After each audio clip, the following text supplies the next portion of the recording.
Ladies and gentlemen, my name is Ollie Rodriguez-Solomon, and in today's video I'm going to be unboxing a brand new vinyl, which you can probably tell by the title or thumbnail of this video. And I will just give you a quick heads up, I am planning to go on a bit of a rant after I do the unboxing of this video. And it will be in relation to this vinyl I'm about to unbox. But before we open this box, please make sure to subscribe. I'm on the road to 5,000 subscribers, so you pressing the subscribe button will really help me hit that goal at some point in the future. Either way, I'm just happy you're here, and without further ado, let's get into the box. That was almost perfect. There we go. These boxes always catch me out, but here we have ourselves Hurry Up Tomorrow by The Weeknd. Now, I took a little bit of a break from this album recently because I kind of overplayed it when it first came out and I just needed a break from The Weeknd. So it wasn't really the vibe for like going into spring, I felt. But literally the day that this got shipped and I had the email, before that email came through, I had just randomly decided, you know what, why don't I re-listen to the album again? And I've got to say, this is the best album of 2025, hands down. Like, whatever else is coming out this year, I don't think it can compete with this album. It is so good through both the concept of the album all the way through to every single song that is made on it. And let me just say, I have been waiting a long time for this version of the album to be on vinyl. And there is something I am trying to keep my eye out for when I open and go through this record, because I'm interested if that will come into my ramble that I will get into soon. But if we peel it open nicely, we do have a sticker as well that we need to protect, and hopefully it will come off easily when I do go to sleeve it.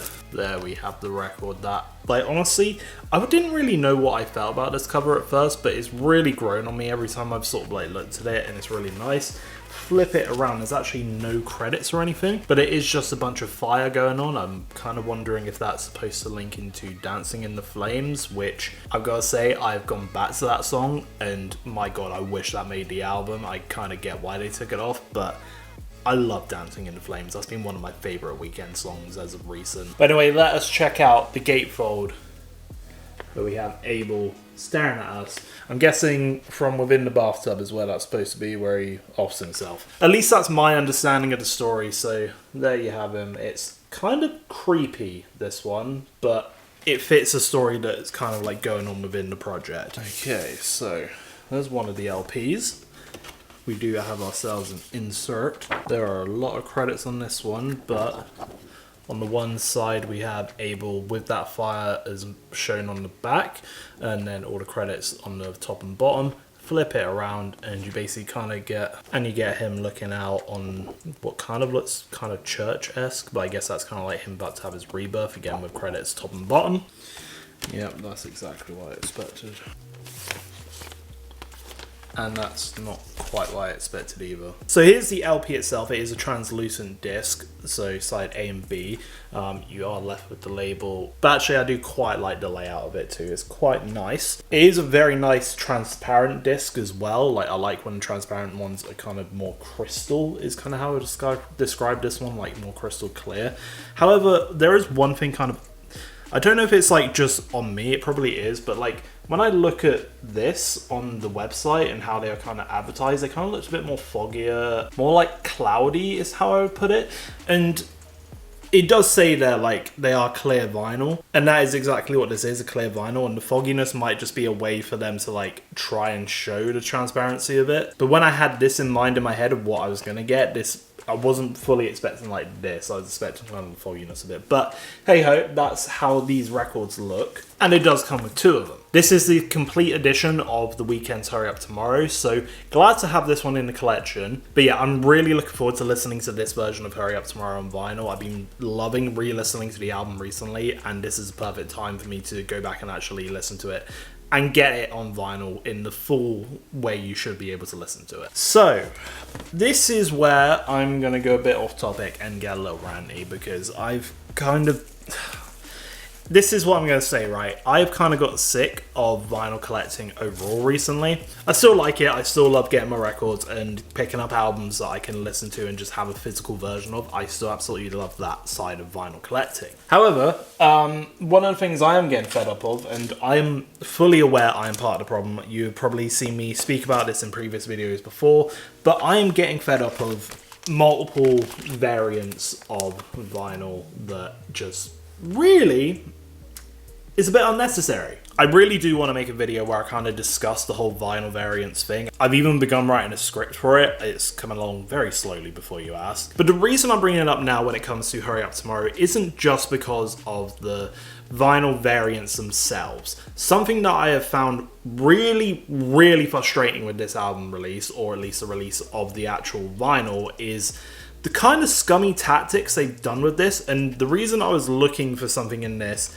is because on the day that this album, where I got my email confirmation saying your order has been shipped, I then get a follow-up email from EXO and the Weeknd store, in case you don't know. In that email, they tell me, oh, order the album or any version of the vinyl right now, and you can get a print signature card that will come with the vinyl. And it said it came with any version of the vinyl, so I was going to kind of like hold off and just see what happened when it came to this one arriving at my doorstep. And this isn't me being like, it's false advertising, because I fully understood what they meant by that email when that came in, and that was essentially, we've already shipped out your order, however, we want to entice you to buy another record of the thing you have already purchased, so would you like a signed art card with it? They were never going to make it a thing of, oh, all the hardcore fans who ordered this the first day they could, we're not just going to throw in an extra signature card. Instead, we're just going to make it so then anyone who wasn't thinking about buying the album, we can entice them and just boost our sales a little bit more. And I think that's just a really scummy way to treat your fans. And I'm not losing my shit over just one art card, by the way. I just feel like the way you go about it is really manipulative. Like, okay, fine. If you want to make it so then it's, say, a case of you've already got people who pre-ordered the vinyl, and then a good practice to have gone about it would have literally just been a week or so before they actually ship the orders, they make this announcement and they say, there will be a version of this you can get with a signed signature card. It won't come with your order, but you're more than welcome to cancel your current order and go and order that version. I think that would have at least been a bit more respectable way to do it. Not just do it where you ship the orders, make the confirmation that those orders have already been shipped, and then an hour later be like, hey, there's another version of it that comes with a signed print. It's a really shitty way of doing it, in my opinion. And again, I'm not making this video just because I didn't get a signed print with this vinyl. Like, it's a really nice one, do not get me wrong. But it does become a problem when you get stuff like this, or like this, or this. And I'm actually missing, I believe, at least 2 of the other variants of the covers, and somehow there are actually other versions of this one. So again, this video isn't necessarily about the actual vinyl variants themselves, I want to clarify that. It's actually about the way they are marketed and the way they are sold to you as a vinyl consumer. And I think a lot of people might forget how the rollout of the vinyl started coming out. So the first kind of announcement, I believe, was actually not this particular version. This is a 1 of 500 that went to just some random Scottish record store somehow, which makes 0 sense to me, but it is an edition. And this one was called the first pressing. And for me, I was like, you know what? It's the first pressing. I'd like to get it. But essentially, just the one with just Abel's face looking like this, that was the first pressing that they did as a kind of limited time thing. And at the time, what it's supposed to make you think is, the album's coming out, let's get the limited edition collector's item, because it'll be a cool one to have in the collection, and I think 1 or 2 different versions of a variant is kind of cool to have. Especially if you're a fan of that artist and you want to diversify your collection of their music. So one of the things I remember with this one, when it was like first available for pre-order, was I don't think there was really a track list. Now, I've looked up on the Wayback Machine just to kind of like at least check, or at least give me a more positive feeling about it, but I'm pretty certain there wasn't a track list of this, and they didn't really specify what would actually come on this vinyl. Like, to me, I thought it'd be a bit more like the Tyler the Creator first pressing that came with Chromacopia, like just kind of like, where it's almost essentially like a box sleeve with maybe a different version of a song, kind of something like that. But what this actually turned out to be was just essentially a not completely different track list, but almost half the album. There's only 1 LP that comes with this version, and then to make you feel better about your purchase, they add on, I think, 2 songs that you can't actually get on the regular album, which to me suggests they're more cutaways more than anything. And that was the first kind of like bad move, but on its own as a thing, it's a fine little bonus extra to basically get you to purchase it. But then I'm not going to go through each independent vinyl that was released. Overall, I think there were 4 or 5 in terms of the pre-orders that came out. So these were 3 versions of them, and there's 2 more missing from what I remember. So there's technically about 5 different covers, and then there's like different versions of, say, like the first pressing as well. So there's a lot of differences between them. And I think the thing that irritated me the most is, say, this one was available for pre pre-order first, and that was it. Making you think, as a consumer of the Weeknd, you think, okay, that's the first vinyl, I'm gonna pre-order it. At the time, you kind of assume it will just have the full album on there, and then suddenly it turned into a thing of a month later. Another version of the vinyl would drop and it says limited edition, and you kind of go, okay, I've already pre-ordered one, but you know what, there's no harm, I may as well just get the other one because I'm a bit of a collector and fan of him, so I'll get that version. And then you'll pre-order that one, and you're like, cool, I've got all my Weeknd stuff coming, and then suddenly, another month later, boom, you get another one. And then you get another one which is like a variant of like some artist and special edition, whatever labels they want to slap on it. They just kind of waited to try and make you purchase as much as you could. I would have at least understood from a sense of like, okay, we're going to release 5 different variants of the vinyl. If you want to purchase them all, that's up to you. At least you know what's available. But instead they just did essentially monthly pre-orders to say, purchase a different version of the album just to sucker the fans who would do it. And because maybe they had another payday in between each version of the album being able to pre-order, they didn't feel as bad about actually picking up another version. I feel quite bad by the fact that I've got 3 versions of this, and none of these come with the full album, and then the audacity they had to then, when the full album came out, go, hey, here's the complete edition. It was an absolute punch to the face. And there's even 2 versions of this one where you get the black pressing, or the ones I just showed you with the clear ones. I can't ever remember seeing a version of an album be called a complete edition on vinyl that isn't like, say, like an anniversary edition of like 20 years and you get like everything that was meant to be on it in the first place. This was just for an album that was having its first full release on vinyl, technically. I get that they may have wanted something to release alongside the actual launch of the album, but I guess if you're someone of the size of the Weeknd, like, I'm not necessarily blaming him, but the team he has who's made these records, like, clearly because of how big he is, they can get away with it. And it's started to really bug me now. And look, I'm completely aware of the hypocrisy going on in this video because I've got 4 versions of this one particular album on vinyl that I just do not need. But the way they went about the whole vinyl pre-order things for the actual Hurry Up Tomorrow album, I think is exploitative. And I remember when I like got these versions of the album, I said to my mate that, well, you know, they're just going to release another version of it and we're going to be the suckers to pick it up, and yet here it is. And I think 2 or 3 days ago when that order came through on my emails, and then I see the whole thing about them trying to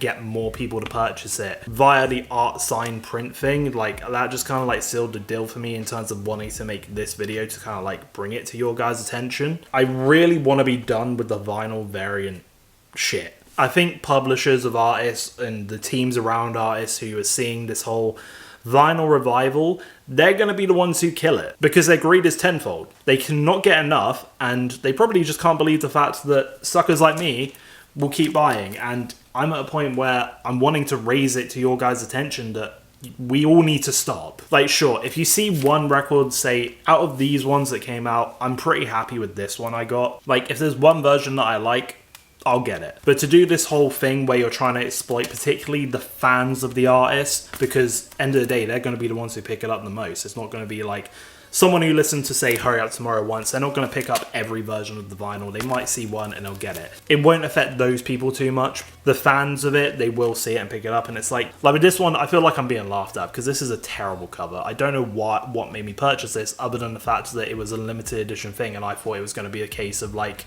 I don't know, it was only available to pre-order for like 2 weeks and then after that point, you can't get it anymore. But then suddenly, as the album was kind of kicking off to be released on vinyl, they just made every single version available. And I think there's also a side of vinyl collecting that's quite dangerous, which is with that kind of like third market side of things, where it's like they're trying to catch people off guard to be like, well, if I purchase this version of the vinyl, then maybe I'll hold on to it and I sell it in like a year or two's time and make more of my money back. Which I don't encourage, by the way, but that is just how things are. And it's winding me up because it's not actually just The Weeknd who's doing this. Like, particularly how his marketing team went about actually selling the album to you, I felt that's probably the worst I have seen it, at least from what I'm aware of. I think an artist who is a bit more involved in it, who I think is kind of like really kind of like milking the vinyl collecting aspects, is Westside Gunn. Don't get me wrong, I really like his music and some of the vinyl pressings he makes are really cool, but he's literally charging some people 100 quid at retail value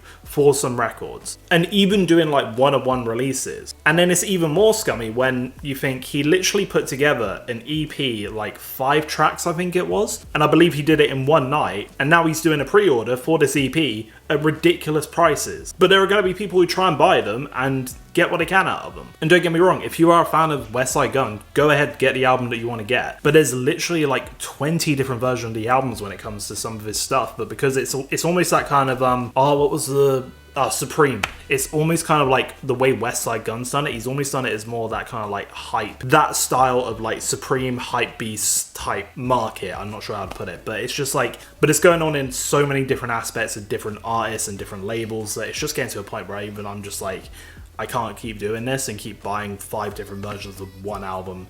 In some cases where it's not even the full album that I want to listen to. And that's not even disclosed when you're first pre-ordering that album. And I know I'm one of the biggest Eminem fans, and I basically purchased 5 versions of the Def Slim Shady. I'm never doing that again. And I mean, hell, that was even another example of, oh, here's one version of the album. Oh, a couple weeks later, here's another version of the album. A couple days later, here's another version of the album. You've already pre-ordered the other 2.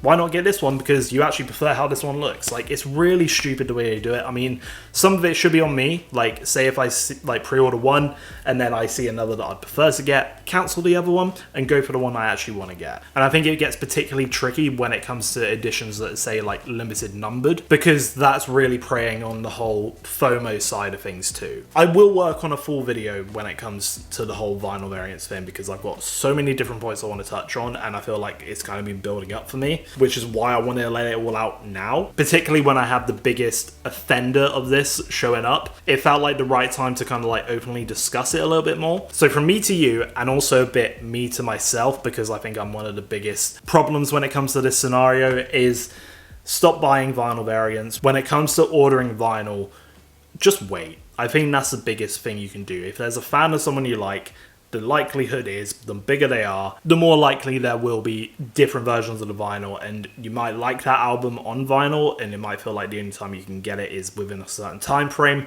but you're probably better off just waiting until everything's been announced and until the launch of the album to see what's actually coming out, and pick from there which one you actually want, and don't go overboard and just get every version of it just because you want to have a more unique collection. You're better off having one unique record than 5 that don't feel that special, and that's coming from first-hand experience. I could carry on talking about this, but I don't want to make this another 40-minute long video, so I'll leave it there. Thank you very much for watching. I've been Ollie Rodriguez-Dolman. Do go in the comments and let me know what your thoughts are on this whole thing, because I think, like, I know I'm more of a rap hip-hop kind of like fan. Obviously, Weeknd isn't necessarily hip-hop, he's more R&B, but I think this goes outside of just hip-hop and rap in terms of different collectors of vinyl records. This is a dangerous name to bring up, but Taylor Swift, she's also a big offender of this. I think it's important for us to call out this sort of manipulative and exploitative behavior on how vinyl records are being released, because it's getting to a point where I'm hearing more and more conversations about it, and it's going to drive away people from being in this community and being interested in vinyl collecting. So I wanted to draw attention to it in the form of technically an unboxing video, and who knows, some point in the future I will get around to making a fully edited video where I discuss the whole vinyl variants thing, because I've got a lot to say and I've got some of it out today. Yeah, I'll leave the video there. Thank you very much for watching. I've been Ollie Rodriguez-Dolman. I'll see you in the next one. Leave a like and don't forget to subscribe. Later.